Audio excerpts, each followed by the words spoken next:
Hey everyone! Welcome to The Young and the Restless. I'm Jane, and I'm so excited to have you here. If you love Young and the Restless, then you're in the right place. Make sure to hit that subscribe button and turn on notifications so you never miss a video. Alright, let's dive right in. Traci acknowledges Alan abducted Phyllis and Sharon. Kyle and Claire wake up together in bed in a suite. She slept past her alarm, he teases. She appeared so content that he was unable to wake her. I'm late for work, Claire yells. He gives her a kiss, unconcerned.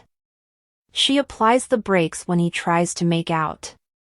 She is happy that she packed a backpack so she would have clothing. For the next time, or even better, at his house, Kyle asks her to bring a few items to the suite and leave them there. He can discuss closet space with his mother. When he claims he's serious, Claire smiles. Does it make her anxious? He asks. She enjoys it.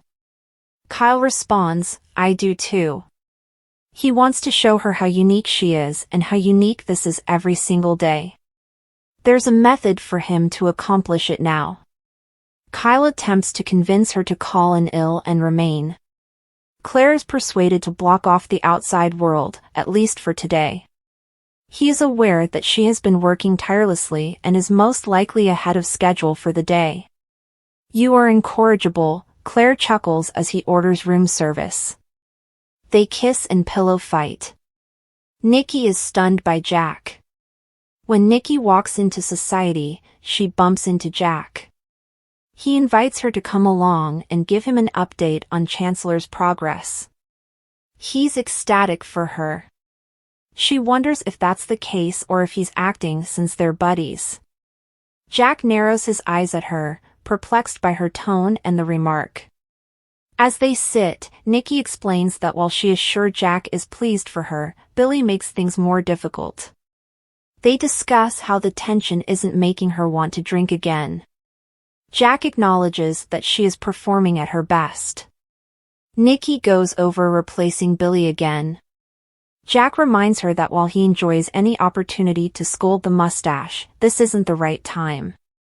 Nikki is shocked that he didn't take advantage of the chance to scold Victor.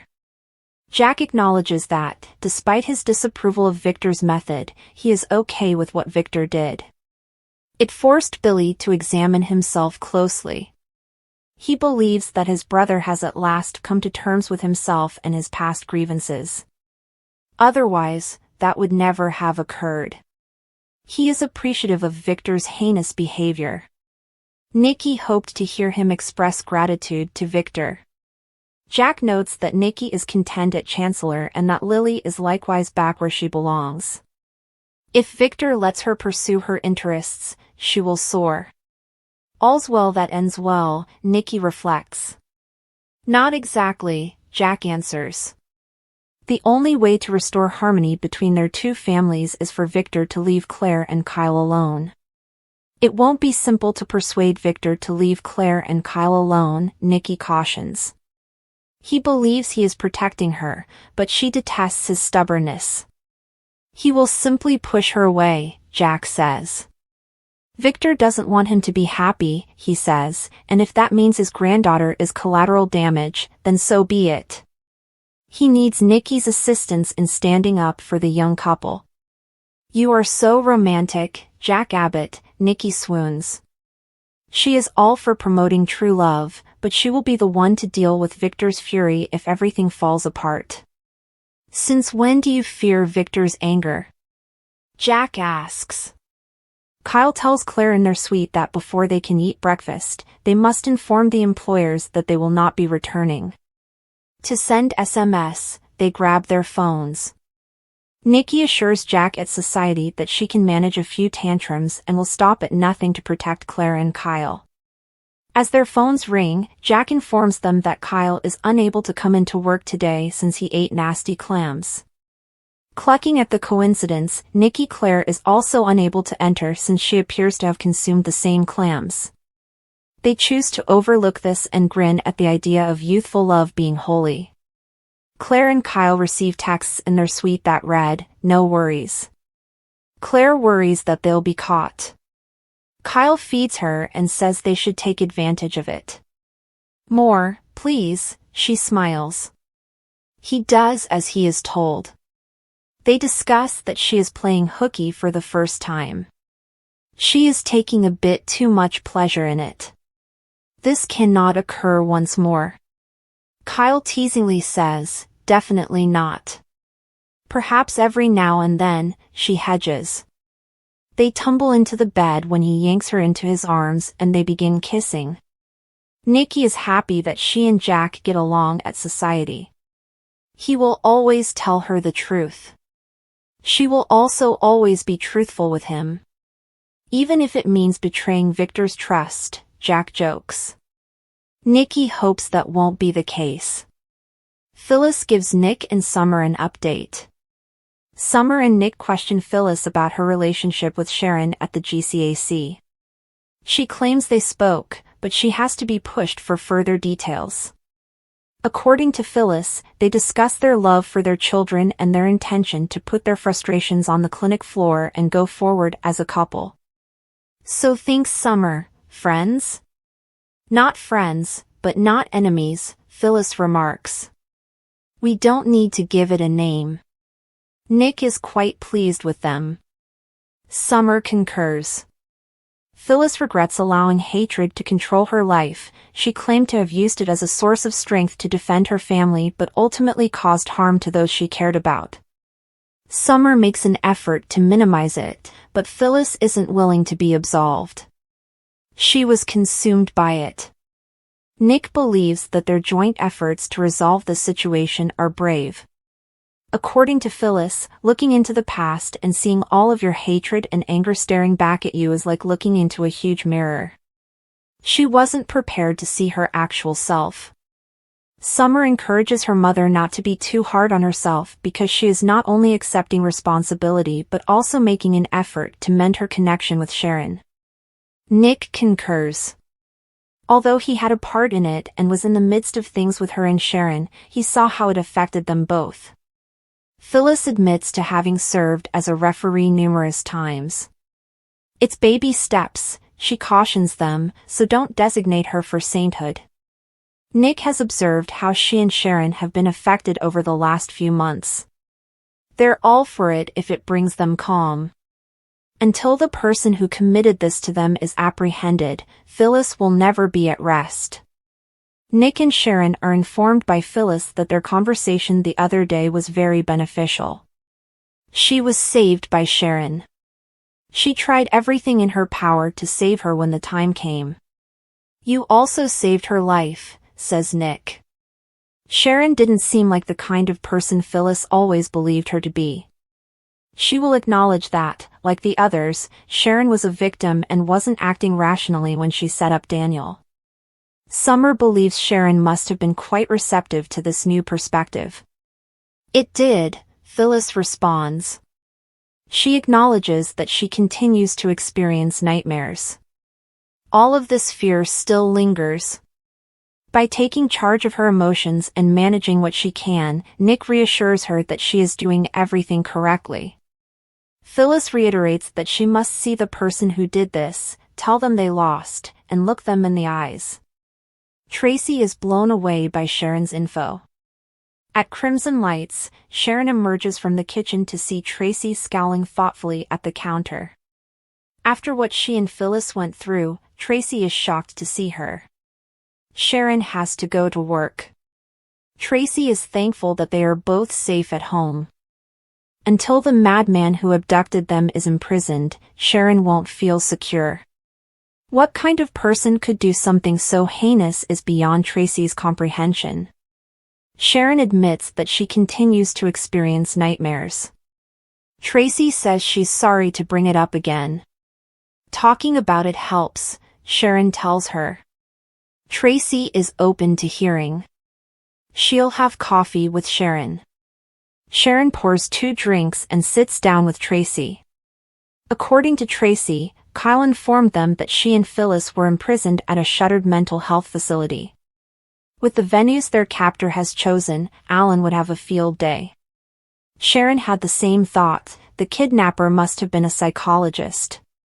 It makes sense because the mind games they were made to play were clinical, as if someone skilled at behavior manipulation had created them. Traci seemed troubled. According to Sharon, he or she was all about playing God and manipulating them. They just heard their voice via an intercom, they never saw their face. About the mental games, Traci inquires. According to Sharon, they had to play the game and solve puzzles in order to survive. All of this is really worrisome to Traci. Sharon reveals that the only way they could save each other's lives was by correctly solving the puzzle. "What kind of monster does something so sick just for their own amusement?" yells Traci. They were only lab rats in a psychological experiment, according to Sharon.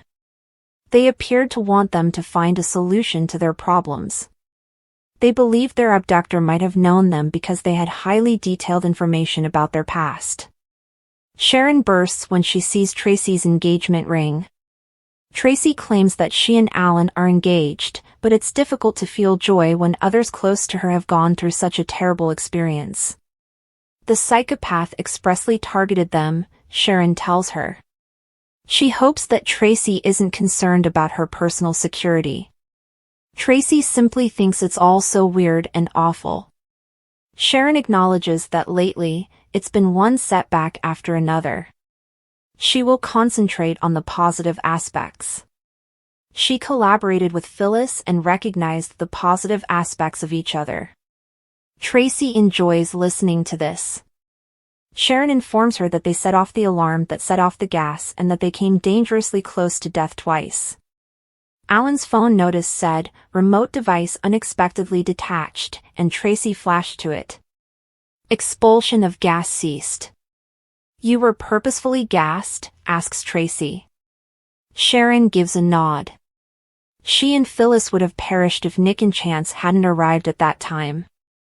They never realized that their kidnapper had prepared for the possibility that they would attempt to break free. "Taking deadly care," Traci murmurs. Traci expresses gratitude to Sharon for telling her tale. In fact, Sharon believes that talking to Alan about it with Phyllis would be very beneficial. "But you're a trained professional," protests Traci. Sharon is incapable of self-psychoanalysis. Alan is so intelligent and perceptive that he might be able to assist them in apprehending the abductor. "He's currently in Paris," Traci explains. When he returns, Sharon asks whether she thinks he would make time for them. Traci is certain he wouldn't object. Sharon believes Alan could be her lucky charm because he helped her with the hypnosis so well. Traci hopes they apprehend this individual quickly. According to Sharon, until this madman is removed from the streets, nobody is safe. Sharon and Phyllis exchange ideas.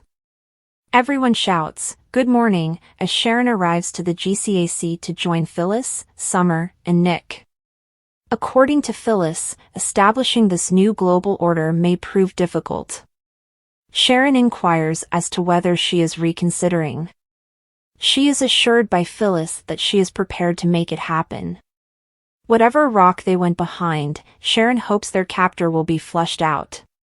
Nick acknowledges that he was anxious to leave them alone at Crimson Lights because he was afraid they would ruin the area. Phyllis and Sharon have experience with that, Sharon teases. The topic of conversation shifts to Traci showing up at the coffee shop. Sharon claims that she shared some of their experiences with her because she was so understanding. She understood that it was therapeutic and that Phyllis would benefit as well. Alan's therapy is brilliant. He might know something about the person who took them. Phyllis wants to know when they may speak with this Alan since she is all for getting closer to the truth. According to Sharon, he is now out of town but will return. "Isn't it wonderful if Alan Loran is the key we need to help end this ordeal?" she exclaims. Traci's dejection. Traci leaves Alan a voicemail at Crimson Lights, wishing him a safe journey, but she is unable to visit him at this time. "I love you," And when you get this, why don't you call me? This is not possible, she cries as she disconnects. This simply cannot be. Traci is sobbing on the veranda as Jack enters. Oh, Jack, she screams. I need you to let me know that I'm going crazy. Tell me that I haven't committed the worst mistake of my life, please. Next on The Young and the Restless, Diane continues to make appearances, Billy shares his most recent scheme with Phyllis, and Traci expresses her worries to Jack.